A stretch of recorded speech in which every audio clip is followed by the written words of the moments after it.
Hello everybody and welcome to Friday the 18th of September and our usual Friday live lunch with me, Michelle, and Steph from ADHD Unlocked. And Steph has been a bit poorly this week, well quite a lot poorly actually, so join me in saying get well soon, Steph, and what a trooper she is for wanting to do today, even though she's feeling poorly. I know a lot of people are feeling poorly as well, so well done you, Steph. You do look great and you're such a trooper as ever. But yeah, I know a lot of people are poorly, so yeah, everybody stay safe and well. But this week we've been looking at the subject of friendships and ADHD, because it's something that a lot of us as adults with ADHD have struggled with over the years, either with making friends because we maybe felt awkward as children and maybe said the wrong thing or annoyed people, didn't get invited to parties, whatever, and then kind of have that feeling that we're a bad friend and kind of have that feeling at the back of our heads. And then we maybe feel that we upset people when we don't stay out of their way, don't reply to texts, forget the friend, the friend's names, dog, the name of their dog or their kids, or forget their anniversary, feel bad, all sorts of problems going on with friendships. But it's a lot of stuff that's internal mainly, isn't it, Steph, rather than external? Yeah, it's a really difficult friendships, on so many levels because of our ADHD challenges of rejection sensitivity, that first and foremost. But I find that ADHDs kind of sit in the two different camps. You've got ADHDs that have no problem making friends. In fact, they make way too many friends and can't keep up with those friends and kind of are the flaky type of friend. And then, you've got other ADHDs that it's more difficult, right? For many reasons, maybe that social anxiety that a lot of ADHDers have. So they don't really feel like they're kind of worthy enough, right, to be a friend. Or it could be that they've maybe said too many things that have got them in trouble in the past, and they'll just end up pissing someone off. And so they just don't even, they don't engage because they're just going to get hurt or hurt someone.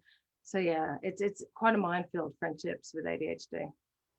Yeah, it is. I mean, my main problem is the former. And then when I do get overwhelmed with the rest of life, because that's the problem, isn't it? Maintaining and nurturing a friendship is one of those important but non-urgent tasks. And because we struggle to get tasks done, we're kind of like feeling like we're catching up. We go, oh, I must ring so-and-so, or I must arrange to go out for a drink with so-and-so. But then because we're busy catching up with just like things like hanging the washing up or getting enough food in for the week, planning meals, getting our work done, making sure we've responded to school letters, it kind of goes by the wayside. And then if you get really overwhelmed, which is what I've done, you just completely withdraw and go into hermit mode. And then you feel like when you go back to people, they're going to think you're a terrible friend and won't want to know. And then there's that RSD, Rejection Sensitive Dysphoria, which we're covering next week, which kind of kicks in. So what's the answer here for kind of both scenarios? So from somebody that overdoes it and overcommit, doesn't have a problem with friendships, but the maintenance and feeling bad because you want to and you love your friends, but you just either forget or you haven't got the energy to kind of do that, or you go hermit. What's the solution, I suppose, for that sort of scenario as far as friends are? Is it as simple as like blocking in time into your diary every week? So Before that, first, like with so many things with our ADHD, we don't often think about, well, hang on, what is a friend to me? Like, what's the criteria? Like, who is a friend? Who do they need to be? What do they need to do? Because often a lot of what happens with us, right, is that our expectations are usually too high. And so many people just disappoint us.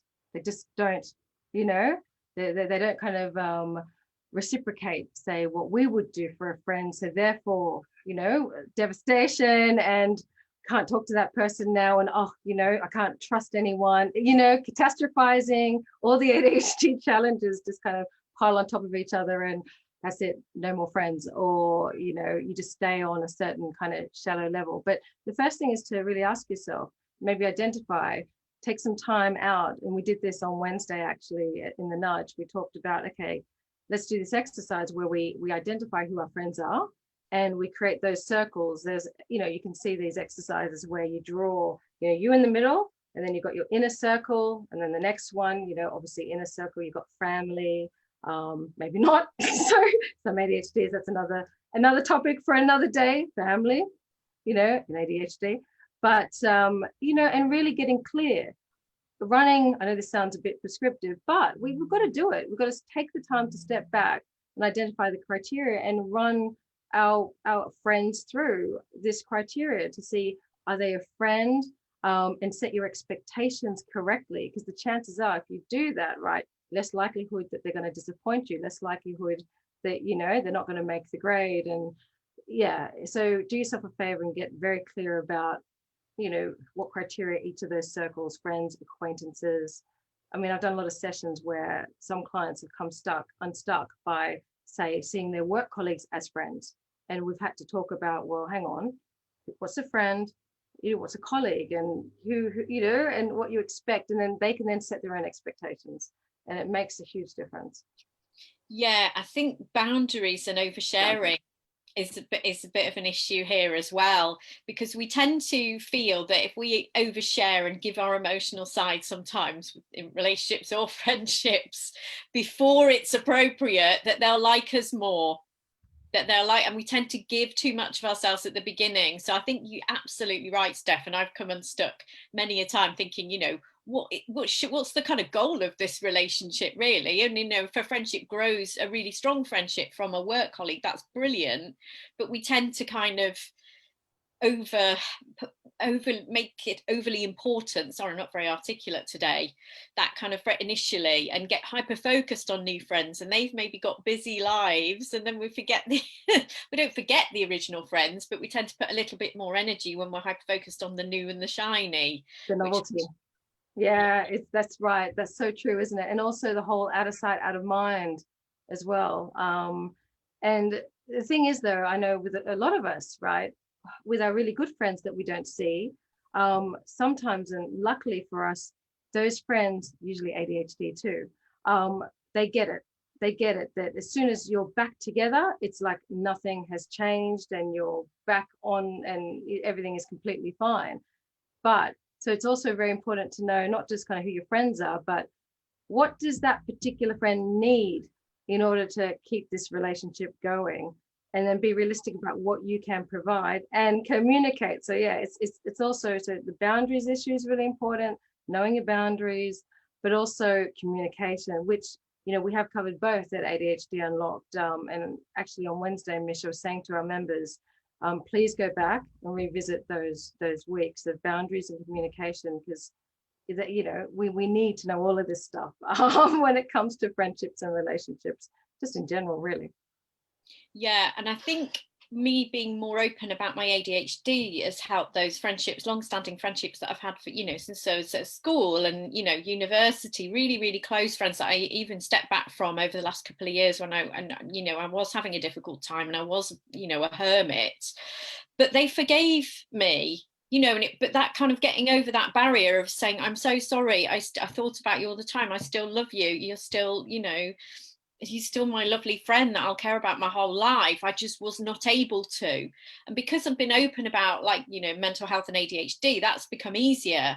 So I think that's also part of it, which we did look at, is that's communicating your ADHD challenges and just basic things as well, like you being late for appointments, or even making plans, but then you don't feel like it and then you look flaky. Occasionally. Yeah, we do. And it's hard though, isn't it? Because we do have to make sure our tank's full. It's really difficult balance to strike, isn't it? Because we are people pleasers. We do want to, we want to please, we want to meet other people's needs. And often though, it does come at the expense of our own. And we actually end up disappointing. Even though, okay, I'll say yes, I'll do these things. I'll show my support. But then sometimes there's nothing left. And then, and then that friend expects a certain level of support from you, and then you can't provide it. And then, so we set ourselves up. We do. Yeah. yeah, what you're saying is absolutely really ringing true for me. But I think that filling up of the tank is really important, and not focusing on the wrong things, which we tend to do, and maybe prioritizing friendships, because they will fill our tank when we spend time with our friends properly. So if we're going, oh, I've really got to do, oh my god, the dishwasher in the kitchen's a mess, or I've got to do this tonight, I've got to do that, and I'm really tired, you're better off prioritizing time with your friends and just saying sod it to the task. Because if you think about it and just really, take some time out and prioritize, what are you, for the whole of your life, what's it all about, really? Yeah, It's not, it's not about the dishwasher, is it? It's about spending quality time with people that you love, including your friends. yeah, exactly. That's spot on. And I had a client actually that he was really intent on clearing the decks before he was allowed to, before he gave himself permission to socialize. Because like you were saying before, Mish, that anxiety, what kind of friend can you be if you're carrying anxiety, around, I haven't done this, and that's why we tend to say, oh, I can't make it, I can't, because you're just kind of going to worry. But eventually, what usually happens, you worry maybe all the way till you see that friend, till you're there, and then you have a fantastic time. And you're energized then, and then you've got more energy to do the stuff that you were putting off. But I think this is what we do when we're trying to relax as well, not just with seeing friends. We're constantly thinking about the stuff we haven't done. And I saw a meme on Twitter, which is the word stress laxing, because you kind of you're supposed to be relaxed, but you're not, because you're stressed about all the things you've done. And I think the danger that you've just described, as you do that with your friends, you've got to prioritize and go, this time, compartmentalize it and forget everything else. And as Britt has just said in the chat, she's keeping being wedded to her to-do list. Mm-hmm. And she talked about the deathbed adage. What do you want to say? Where have you wanted to spend your time?